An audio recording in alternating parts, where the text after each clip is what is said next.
A boot connected with the edge of a foam takeout container and sent it spinning across the tile floor of the Crossroads Kitchen Community Center. Rice scattered in a wide arc. Collard greens left a wet green trail. A piece of cornbread hit the base of a metal chair and broke into 3 pieces. Franklin Boone was still sitting at table 3, his fork in his right hand, his napkin in his left. The place where his meal had been was now an empty square of table shining with grease. Officer Wayne Griggs stood over him, feet apart, thumbs hooked into his duty belt. Badge number 4471 caught the overhead light. "Pick it up," Griggs said. The room held 34 people. Veterans, volunteers, kitchen staff. Every one of them looked at the floor, at the walls, at their own hands. Anywhere that was not the space between the officer and the man at table 3. Franklin Boone did not look at the floor. He looked at Griggs. He looked at the badge. He looked at the number. And he did something that had been trained into him over 20 years of military service. Something so automatic he did it the way other people breathe. He reached into his shirt pocket, pulled out a small green notebook, and wrote down the badge number, the date, and the time. Griggs watched him write. "What is that?" Franklin did not answer. He finished writing, closed the notebook, and placed it back in his pocket. He did not pick up the food. He did not know yet what the number he had written meant. He did not know that badge 4471 appeared in a file in the Internal Affairs Division of the Millhaven Police Department, a file that had been open for 23 months, a file that would close permanently in 6 days. A file that contained the name of a 28-year-old black veteran named Isaiah Trent, who could no longer walk. He would learn.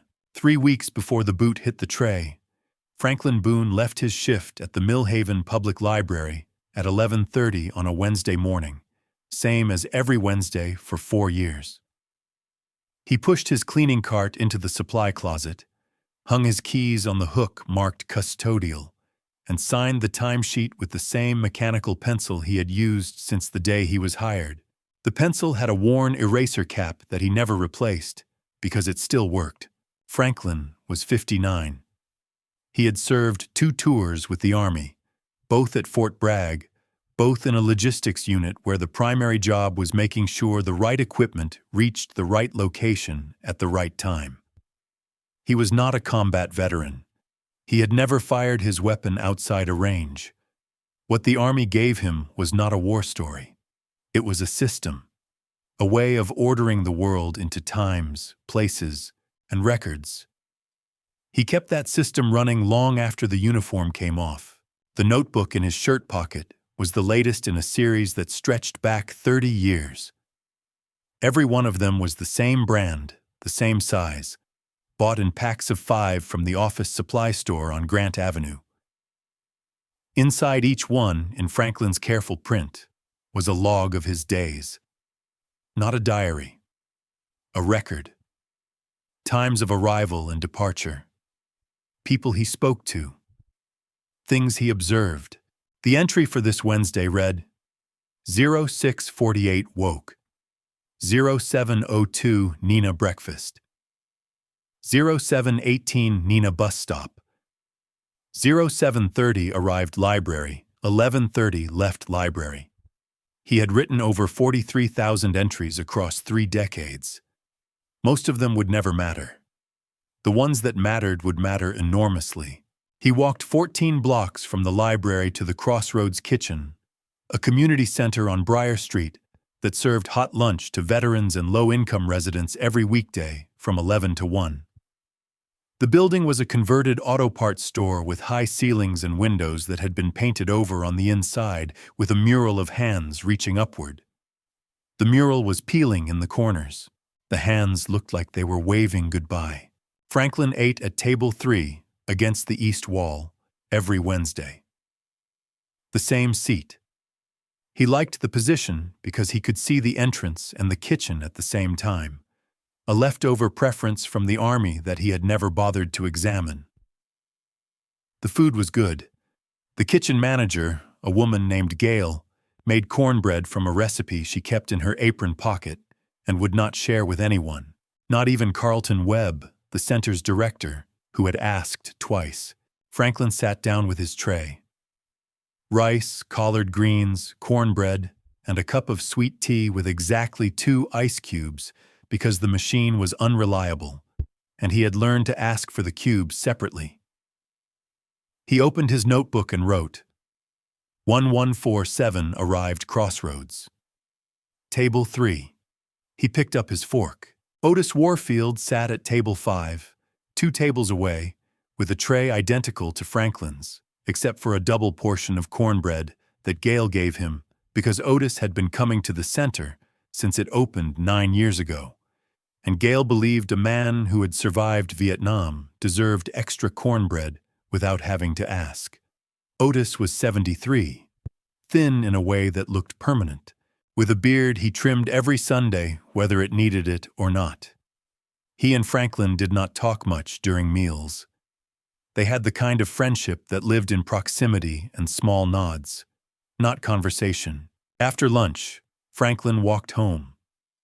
14 blocks east, past the bus stop he did not use because the fare was $1.75, and he was saving that money for Nina's school supplies. Nina was his granddaughter. She was 9. She lived with him because her mother, Franklin's daughter Denise, was serving an 8-year sentence at the women's facility in Carver County for a crime that Franklin refused to discuss with anyone, including Nina. He had been raising Nina since she was 3. Nina was working on a school project about a person she admired. She had chosen Franklin. She had been interviewing him at the kitchen table every evening for a week, asking him questions from a list her teacher provided and recording his answers on a tablet the school had loaned her. The questions were simple. What is your job? What did you do in the Army? What makes you proud?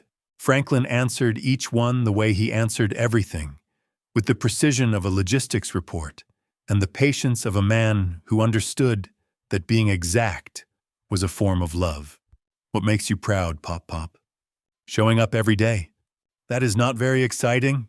No, but it is the thing that matters. Nina wrote this down. She did not know yet how right he was.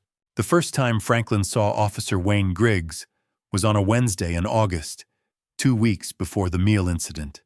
Griggs walked into the Crossroads kitchen at 12:15 and stood near the entrance with his partner, a younger officer named Evan Sadler, and surveyed the room the way a man surveys a parking lot he is thinking about buying. Griggs was 36, broad across the shoulders, with a crew cut that looked like it was maintained every 4 days. He moved through the room slowly, passing between tables, looking at the veterans eating their lunch. He stopped at Otis Warfield's table. "Sir, you have identification on you?" Otis looked up from his cornbread. "Why?" "It's a routine check. We are doing community engagement in the area." Otis produced his VA card. Griggs held it up, read it slowly, handed it back. He moved to the next table, asked the same question, moved to the next, asked again. He reached table 3. Franklin already had his ID out. Griggs took it, read the name, read the address, and keyed his shoulder radio. He ran Franklin's name through dispatch, while Franklin sat 2 feet away, listening to his own identity being checked like a license plate. The radio crackled back. No warrants, no record. Griggs handed the ID back. "You eat here every day?" "Every Wednesday." "You have a job?" "Millhaven Public Library, custodial." Griggs looked at Franklin's tray, looked at Franklin. "You make a paycheck and you still eat free lunch. The kitchen is open to all veterans. That is the policy." Griggs said nothing else. He and Evan Sadler left through the front door. Franklin opened his notebook. He wrote, 12:15 officer entered. Badge 4471. Ran my ID. Asked about employment. Left 12:22.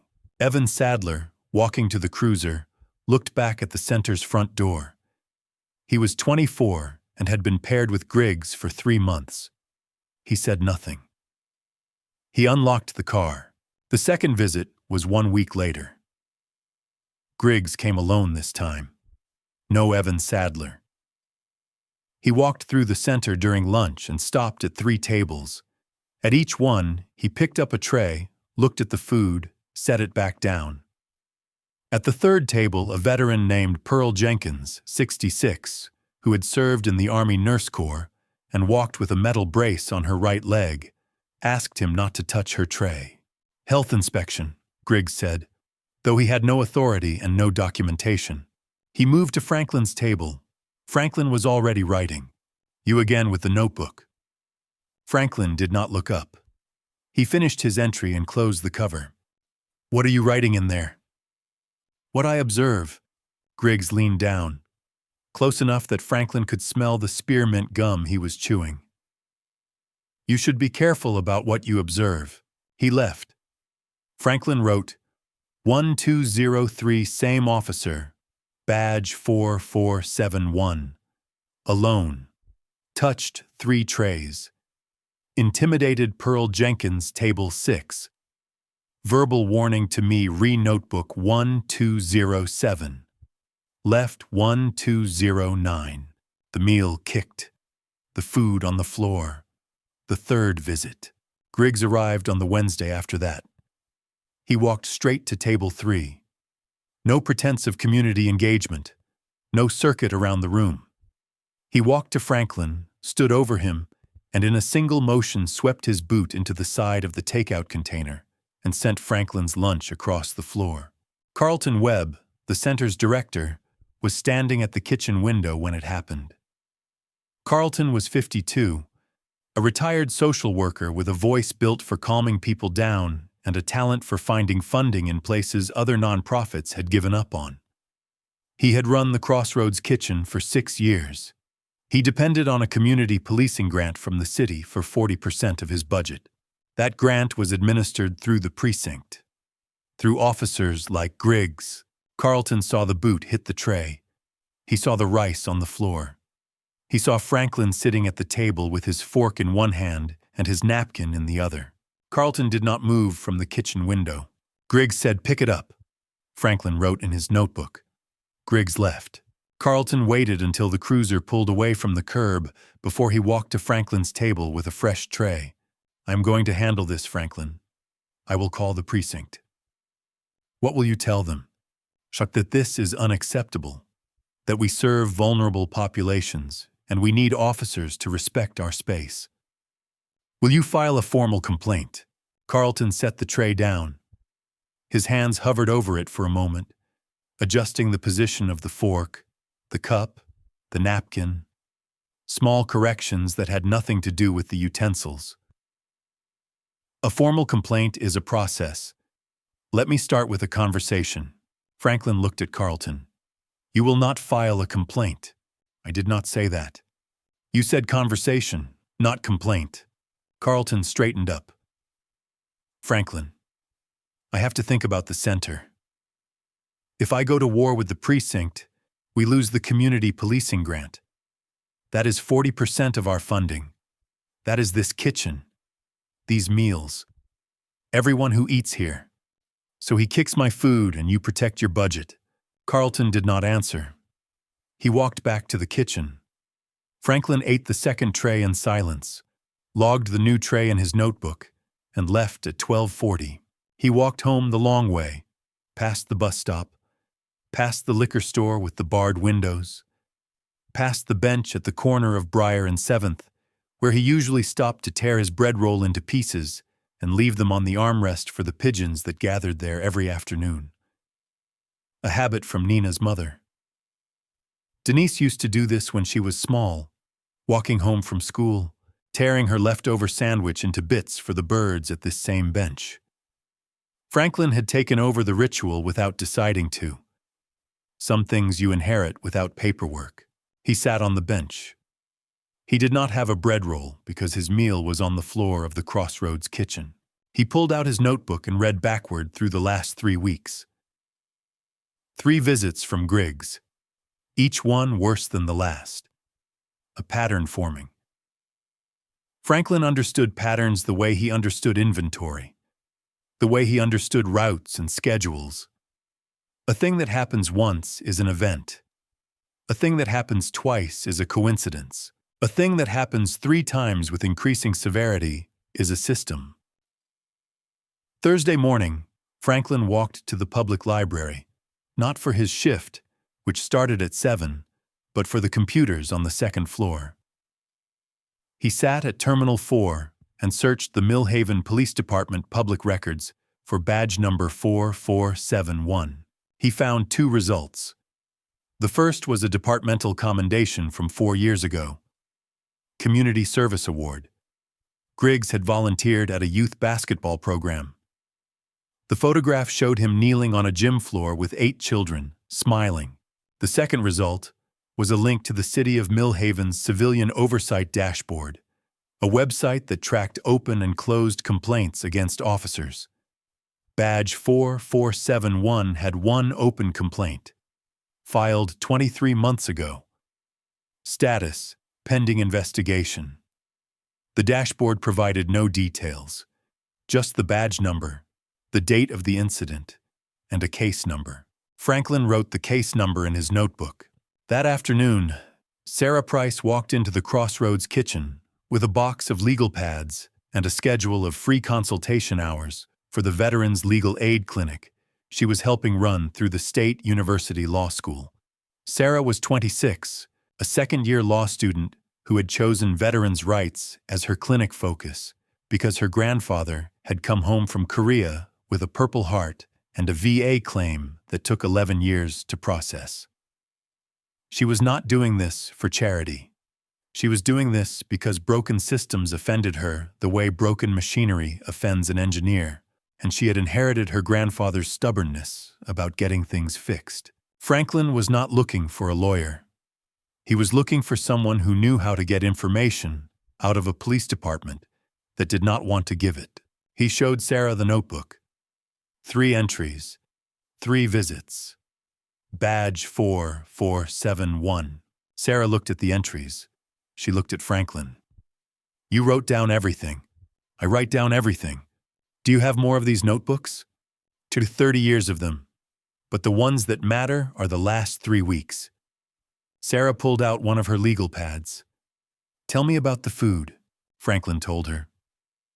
Sarah wrote it down. Then she asked him about the open complaint on the oversight dashboard. I need to see the actual file, Franklin said. The dashboard just shows the case number. Internal affairs files are not public, but if there is a civilian complainant, the complainant has a right to their own copy. If we can find the person who filed the complaint, we can find out what happened. Franklin nodded. He tore a piece of bread from the roll on his tray and placed it in his jacket pocket. For the bench. Sarah filed a Freedom of Information request with the police department on Friday morning. The department had 10 business days to respond. They did not have 10 days. The internal affairs file for case number 2024-0891 was scheduled to close permanently the following Thursday due to the department's 2-year limitation on open investigations. Once the file closed, the complaint against badge 4471 would be sealed. Griggs's record would show nothing. 6 days. Saturday morning, Griggs was parked outside the Crossroads kitchen in his cruiser. It was not a Wednesday.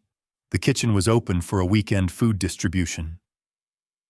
Griggs sat in his car for 45 minutes, watching through the window. He did not come inside. He did not need to. His presence was the message. Otis Warfield walked out of the center carrying a bag of canned goods. Griggs got out of his cruiser. Sir, hold on a moment. Otis stopped on the sidewalk. Griggs walked to him, turned him around, and conducted a pat-down search in full view of the street. Otis stood with his arms out, feet apart, holding his grocery bag in one hand, while Griggs went through his pockets with the slow thoroughness of a man who wanted the search to last. Am I being detained? Otis asked. Routine. Routine for who? Griggs finished the search. Found nothing. He did not apologize. He did not explain. He walked back to his cruiser and drove away. Otis stood on the sidewalk for a long time. Two women walking past looked at him and looked away. A man coming out of the laundromat next door held the door open for no one, just to have something to do with his hands. Franklin was inside the center, watching through the painted window. The mural's peeling hands framed the scene like a border around a photograph no one asked to take. He wrote, Saturday, 0934, Griggs cruiser parked outside. 0947, pat-down search of Otis Warfield. No cause, no arrest, no explanation. Sunday evening, Nina was sitting at the kitchen table working on her school project. Franklin was at the counter, soldering a connection inside a transistor radio he had bought at a yard sale for $2. The radio was a 1978 General Electric, wood grain cabinet, AM only. It did not work yet. It would. Pop, my teacher says I need a paragraph about a challenge you overcame. Which challenge? Any challenge. Franklin set down the soldering iron. Write this down. The challenge I am working on right now is making sure that when someone with power treats a person without power like they do not exist, there is a record that says they were there, that they were seen, that what happened to them was real and written down. Nina stared at him. That is too long for one paragraph. Then make it shorter.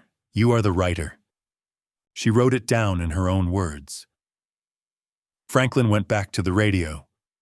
The solder cooled. The connection held. Monday. Sarah called Franklin from the law school clinic. Her voice was different. Controlled in a way that meant something underneath was not controlled at all. I found the complainant. The person who filed case 2024-0891. His name is Isaiah Trent. Where is he? He is at the VA Medical Center. He has been there for 23 months. Franklin Isaiah Trent is 28 years old. He served 4 years in the Marines. He was stopped by a Mill Haven police officer during a routine traffic stop near Briar and 7th. The officer pulled him out of his vehicle, forced him to the ground, and put a knee on his back for over 4 minutes. Isaiah Trent has a T12 spinal cord injury. He is in a wheelchair. Franklin sat on the edge of his bed with the phone pressed to his ear. Briar and 7th. The bench where he fed the pigeons. The bench where Denise used to feed birds after school. What was the officer's badge number? 4471. The same number Franklin had written in his notebook 3 times. The same boot that kicked his food had pinned a young man to the pavement until his spine gave way. The file closes Thursday, Sarah said. If we do not get corroborating evidence into the record before then, it seals. Griggs walks away clean. We have 4 days. We have 4 days. And Franklin, there is something else. The police department's quarterly community forum is Thursday evening. Griggs is required to attend. It is open to the public. Tuesday. Franklin visited Isaiah Trent at the VA Medical Center. He brought nothing with him except his notebook. Isaiah was in a room on the 3rd floor with a window that looked out over the parking lot. He was sitting in his wheelchair near the window, wearing a Marine's t-shirt that was too big for him now. He had lost weight in ways that looked like the weight had left without saying goodbye. Isaiah looked at Franklin for a long time before speaking. You are the first person from outside this building who has come to talk to me about what happened. In 23 months. I'm sorry it took 23 months. Who are you? My name is Franklin Boone. I eat lunch at the Crossroads Kitchen on Briar Street. The same officer who hurt you has been coming into the kitchen and targeting veterans. He kicked my food off the table. Isaiah nodded slowly. Not surprise. Recognition. That sounds like him. Tell me what happened. Isaiah told him. The traffic stop. The order to exit the vehicle. The pavement. The knee. 4 minutes and 20 seconds. He knew the exact time because a security camera at the gas station across the street had captured the first 3 minutes before the angle cut off. Isaiah had requested the footage through his complaint. The department told him the footage had been lost during a system upgrade. Lost, Franklin repeated. Lost. 23 months ago, my legs worked. Now they do not. And the footage is lost. Franklin wrote everything down. He wrote the time, the location, the details Isaiah remembered. He wrote the name of the gas station. He wrote the words, system upgrade. That afternoon, Franklin and Sarah went to the gas station at Briar and 7th. The owner, a man named Gil, was behind the counter reading a newspaper. We are looking for security footage from March of 2024, Sarah said. Gil looked at them over his reading glasses. The police came for that footage 2 years ago. They say they lost it. Gil put down the newspaper. They did not get it from me. They asked. I told them I needed a subpoena. They never came back with one. I still have every tape from that month. I keep everything for 3 years. Sarah looked at Franklin. Franklin was already writing in his notebook. Gil went to the back room. He returned with a USB drive. March 19th, 2024. Camera 2. It caught the whole thing. I watched it once. I have not watched it again. Sarah took the drive. You held on to this for 2 years. I am an old man who runs a gas station. Nobody asked me for it. Nobody came back. I figured either the system worked or it did not. Looks like it did not. It is about to, Franklin said. That evening, Franklin sat in his apartment and watched the footage on Sarah's laptop. 3 minutes and 47 seconds of video. Isaiah Trent, face down on the pavement, arms behind his back. Officer Wayne Griggs, badge visible, knee on Isaiah's lower back. Isaiah's legs moving for the first 2 minutes. Then, not moving. Franklin closed the laptop. He sat in the kitchen with the lights off. Nina was asleep in her room. The rebuilt radio on the counter was tuned to an AM frequency that no longer broadcast. Just a low wash of static that filled the apartment like white noise. Like the sound of a television after the station signs off. Like the sound of something that used to be there. He listened to the static for a long time. Wednesday. 1 day before the forum. 1 day before the file closed. Franklin went to the Crossroads kitchen for lunch. He sat at table 3. He opened his notebook to a fresh page. Griggs did not come, but Carlton Webb did. Carlton sat across from Franklin with no tray, no coffee, nothing in his hands. Franklin, I got a call from the precinct this morning. They know about your FOIA request. They know about the law student. They are asking me questions about what you have been doing here. What did you tell them? And I told them you are a regular patron who eats here on Wednesdays. That is all I said. And is that all you're going to say? Carlton leaned forward. Franklin, I have spent 6 years building this kitchen. 900 veterans eat here every month. If the precinct pulls our grant, we close. Do you understand what that means? Not for you, for everyone. I understand what it means. Then please, let this go through the proper channels. Let the system handle it. The system has been handling it for 23 months. The system lost the footage. The system closes the file on Thursday. The system put a man in a wheelchair and then lost the evidence. Carlton looked at the table. I cannot support what you are doing. If you bring this to the forum tomorrow, and the precinct retaliates against this center, that is on you. If a man is in a wheelchair and no one speaks, that is on all of us. Carlton stood up. He walked back to his office.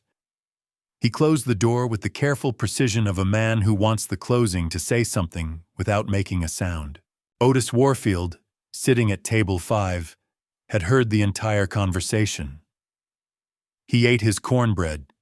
He looked at Franklin across the two tables between them. "I will go with you tomorrow," Otis said. "They searched you on the sidewalk for nothing. If you speak up, it could get worse." Otis set down his cornbread. "I was 19 years old in the Mekong Delta. A man pointed a rifle at my chest from 30 feet away. I have been afraid of real things. Wayne Griggs is not a real thing. Wayne Griggs is a man with a boot and a badge who picks on old men eating lunch." Otis picked up his cornbread again. "I will go with you." That afternoon, Griggs found Nina. Franklin was inside the center finishing his tea when he saw through the window a police cruiser parked at the bus stop on Briar Street. Nina was standing on the sidewalk with her backpack, waiting for Franklin to walk her home the way he did every Wednesday. She was 9 years old and holding a folder with her school project inside. Griggs was standing next to her, not touching her, not threatening her, talking to her. Leaning down with the posture of a man asking friendly questions, the posture that looks helpful from a distance and feels like a cage up close. Franklin was out the door in 3 seconds. He crossed the sidewalk in 5. "Nina, come here." Nina walked to her grandfather. Griggs straightened up. "Just saying hello. She tells me she is working on a school project about her grandfather." Griggs smiled. The smile had edges. Must be a good man. Franklin put his hand on Nina's shoulder. Nina looked up at him. She was not scared. She did not understand enough to be scared. That was worse. "Stay away from my granddaughter." Griggs tilted his head. "Just being friendly. That is what community policing looks like, Franklin." He said the name. He knew the name. He had looked it up. He had come here on Nina's schedule, not Franklin's. Franklin took Nina's hand and walked her home. He did not look back. Nina asked him why the policeman knew his name. Franklin told her that some people learn your name so they can use it. Nina asked if that was a bad thing. Franklin said it depended on what they planned to do with it. He did not sleep that night. He sat at the kitchen table with his notebooks spread in front of him, 30 years of entries, and he turned the radio to the dead frequency and let the static fill the room. He was not listening for a broadcast. He was listening for the feeling his wife used to describe when she fell asleep to AM radio, the feeling of something vast and empty that somehow made the room feel less alone. Thursday, the Millhaven Police Department Quarterly Community Forum, held in the community room of the Millhaven Recreation Center, a building with folding chairs arranged in rows, and a long table at the front where the precinct captain, the community relations officer, and 4 patrol officers sat facing the public. Griggs sat at the far end of the table in uniform, arms folded. Franklin arrived at 6:50 for a 7 o'clock start. He wore the one suit he owned, charcoal gray, bought for his wife's funeral 7 years ago. On the lapel, he wore his Army service pin, a small brass rectangle that most people would not notice. He carried a folder. Inside the folder were his notebooks, Sarah's legal brief, and the USB drive from Gill's gas station. Sarah Price sat in the 3rd row with a laptop. Isaiah Trent rolled through the side entrance in his wheelchair at 6:55, accompanied by a VA social worker.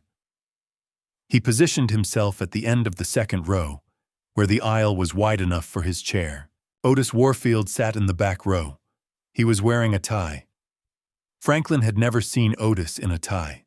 The forum opened with the precinct captain, a man named Lloyd Archer, reading a prepared statement about community engagement metrics, response times, call volumes, outreach events, numbers that described a department that existed only in the statement.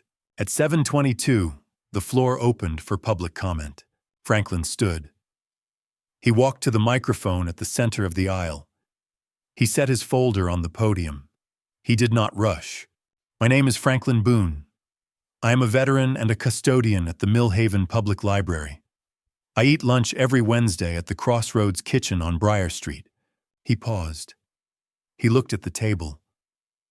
Griggs was watching him from the far end, arms still folded, chin slightly raised. On September 4th, 2025, Officer Wayne Griggs, badge 4471, entered the Crossroads Kitchen and kicked my meal off the table while I was eating. He ordered me to pick it up off the floor.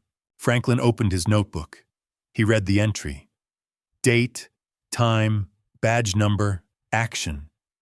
He read it the way he had written it, without adjectives, without emotion, with the precision of an inventory report. He turned the page. Stitat. On August 28, 2025, the same officer entered the kitchen, handled the food trays of 3 veterans without authorization, and made an intimidating remark when I documented his behavior. He read the second entry. Same format. Date, time, badge number, action. He turned the page. On August 21st, 2025, the same officer entered the kitchen with his partner, conducted an unprompted identification check on multiple veterans, including myself, ran my name through dispatch while I sat 2 feet away, and questioned why a employed veteran was eating at a community kitchen. He read the third entry. The room was quiet in the way a room gets quiet when the air changes temperature. Not silence. Attention. On September 27th, Officer Griggs conducted a pat-down search of Otis Warfield, a 73-year-old Vietnam veteran, on the public sidewalk outside the Crossroads Kitchen. No probable cause. No arrest. No explanation. Otis stood up in the back row. He did not walk to the microphone. He did not need to. He stood and let the room see him. 73 years old. A tie. Standing. Franklin continued. On October 1st, Officer Griggs approached my 9-year-old granddaughter on the sidewalk outside the center. He knew her schedule. He knew my name. He spoke to her alone. The precinct captain, Lloyd Archer, shifted in his chair. He looked at Griggs. Griggs had not moved, but his arms were no longer folded. They were flat on the table. I am not a lawyer, Franklin said. I am a janitor, but I keep records. I have been keeping records my entire adult life. Every entry in this notebook is dated, timed, and specific. I did not write them to file a complaint. I wrote them because that is what I do. I write down what happens, so that what happens cannot be denied. Franklin set the notebook down. He picked up the USB drive and held it up. This is security camera footage from the gas station at Briar and 7th. It is dated March 19th, 2024. It shows Officer Wayne Griggs, badge 4471, conducting a traffic stop on a 28-year-old Marine veteran named Isaiah Trent.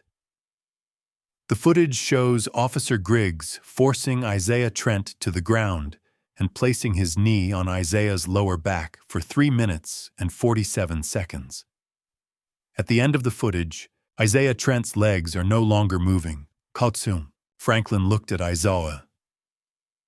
Isaiah was sitting in his wheelchair in the second row, hands folded in his lap, looking at the table at the front of the room. Looking at Griggs. Isaiah Trent filed a complaint 23 months ago. The department told him the security footage was lost during a system upgrade. The footage was not lost. The gas station owner was never served with a subpoena. The footage has been sitting in his back room for 2 years. Sarah stood from the third row and walked to the front. She placed her laptop on the podium, connected it to the room's projection screen, and pressed play. The footage was grainy but clear enough. A gray sedan, a cruiser behind it, lights on, a man stepping out with his hands visible, an officer approaching. The man being turned around, being pushed to the ground, a knee, a body. 3 minutes and 47 seconds. The room watched. Griggs pushed his chair back from the table. The metal legs scraped against the floor. He did not stand. He pushed back far enough that there was space between him and the table, between him and the screen, between him and what was playing in front of everyone. Captain Archer was already on his phone. He was not calling anyone.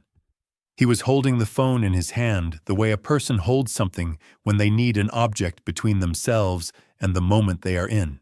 Franklin spoke one more time. The internal affairs file on this case closes tomorrow.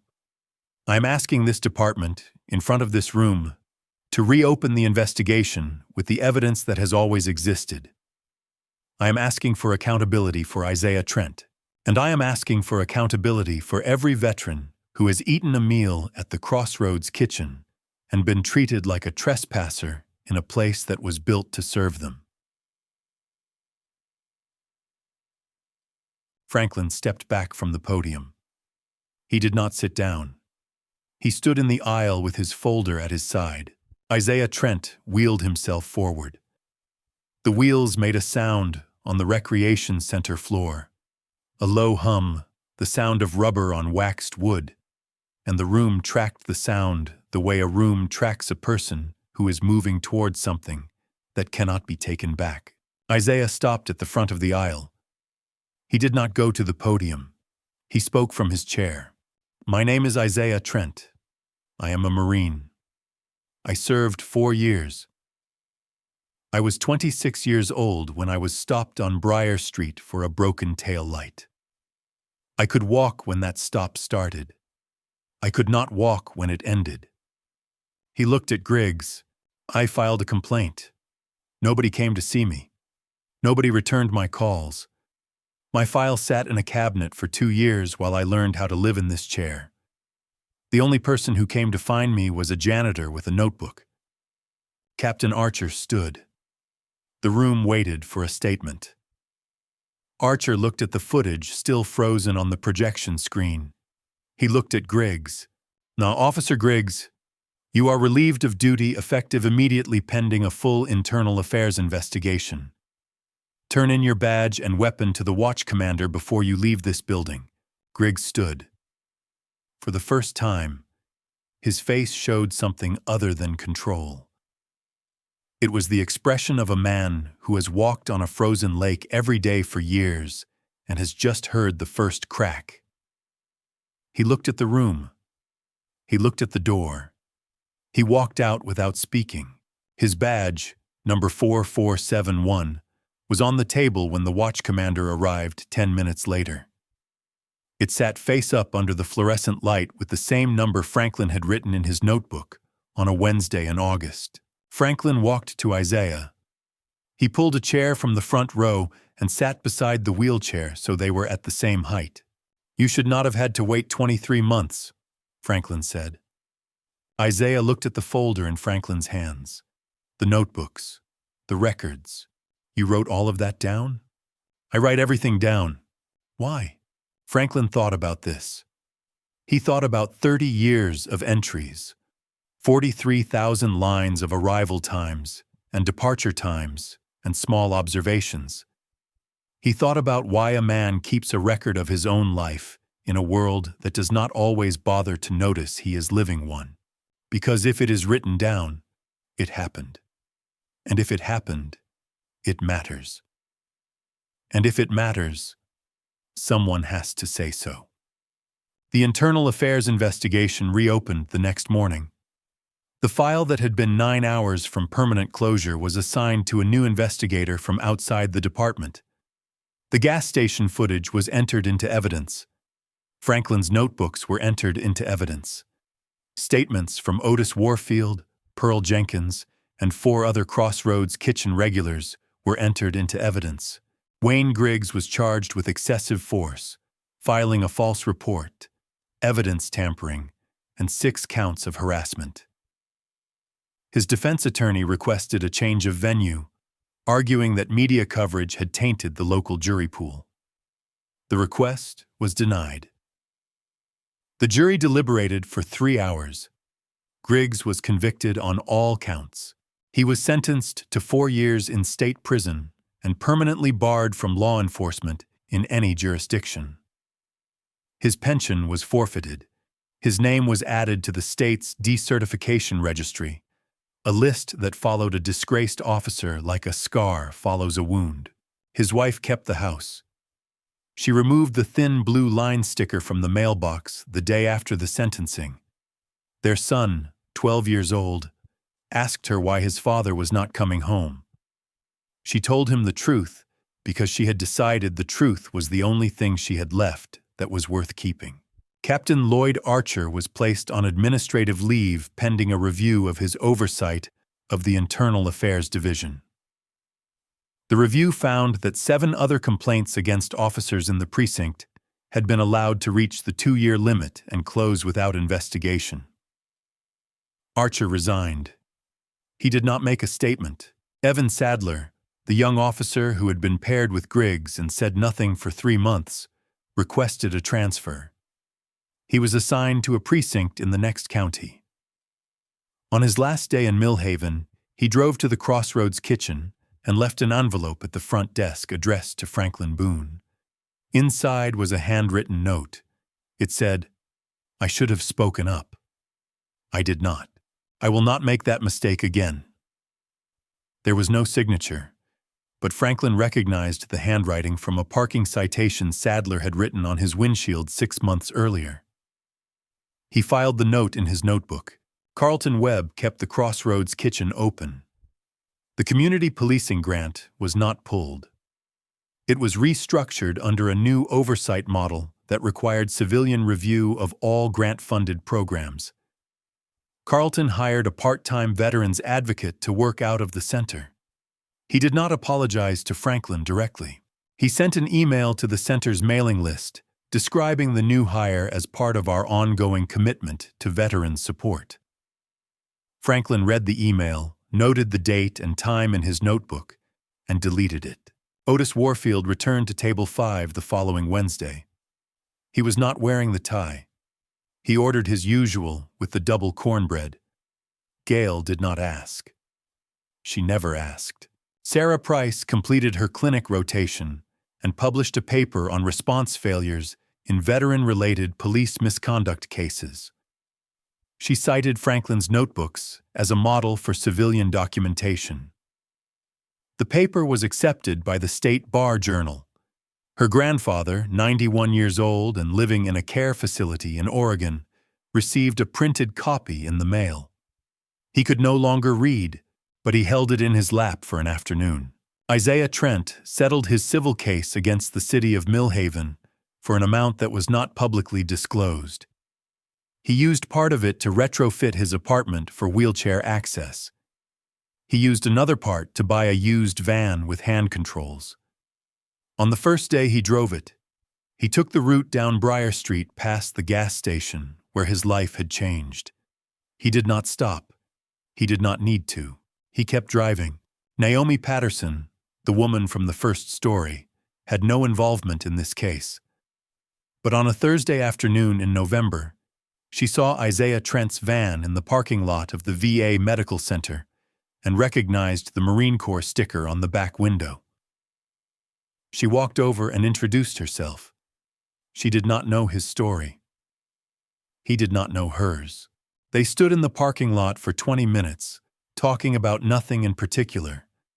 2 strangers whose lives had been reshaped by the same systems, meeting by accident in the ordinary light of a weekday afternoon. Franklin Boone went back to work at the library on Monday. He pushed his cart through the stacks, collected the returned books from the drop bin, and wiped down the tables in the reading room with the same circular motion he had used for 4 years. Left to right, top to bottom. 3 passes per surface. At 11:30, he signed the timesheet with his mechanical pencil and walked 14 blocks to the Crossroads kitchen. He sat at table 3. Gail brought his tray. Rice, collard greens, cornbread, sweet tea with 2 ice cubes. He opened his notebook. He wrote, 1147 arrived Crossroads. Table 3. Nina's school project was due the following week. On the last page, in her careful 4th-grade handwriting, she had written a paragraph under the heading, "Why I Admire This Person." My grandfather is a janitor. He was in the army. He is not famous. He does not have a lot of money. But he writes everything down so that when something bad happens, there is proof it was real. He told me the most important thing you can do is show up every day. I think the second most important thing is to write it down. Franklin read it at the kitchen table that evening. He read it twice.